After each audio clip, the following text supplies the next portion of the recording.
Welcome to Rajapalayam recipes.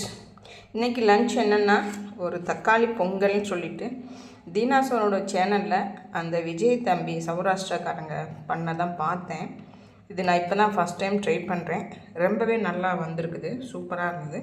ஒரு சின்ன ஒரு உலக்கு 100 கிராம் இருக்கும்ல, அதில் தான் பண்ணேன். இது அவ்வளோ வந்திருக்குது நமக்கு. அதுக்கு காம்பினேஷனாக ஒரு குடமிளகாய், இப்போ ஸ்வீட் கார்ன், கேரட் எல்லாம் போட்ட ஒரு தயிர் பச்சடி. இது ரொம்ப மைல்டாக தான் இருக்குது, ரொம்ப காரம் இதெல்லாம் நான் கம்மி தான் பண்ணியிருக்கேன். அதுக்கு கொஞ்சம் காரசாரமாக நல்லா நெய்யில் போட்டு நல்லா ஃப்ரை பண்ணி எல்லாமே கொஞ்சம் தயிரில் பச்சை மிளகாயெல்லாம் போட்டு கொஞ்சம் சூப்பராக பண்ணியிருக்கோம். இதுதான் ரொம்ப சிம்பிளாகவும் இருக்குது, ஈஸியாகவும் இருக்குதுன்னு சொல்லிட்டு இன்றைக்கி பண்ணி பார்த்தேன். ரொம்பவே நல்லா வந்தது. தேங்க்யூ தம்பி. இது எத்தனை பேருக்கு பிடிச்சிருக்குன்ட்டு எனக்கு கமெண்ட் பண்ணுங்கள். தேங்க்யூ.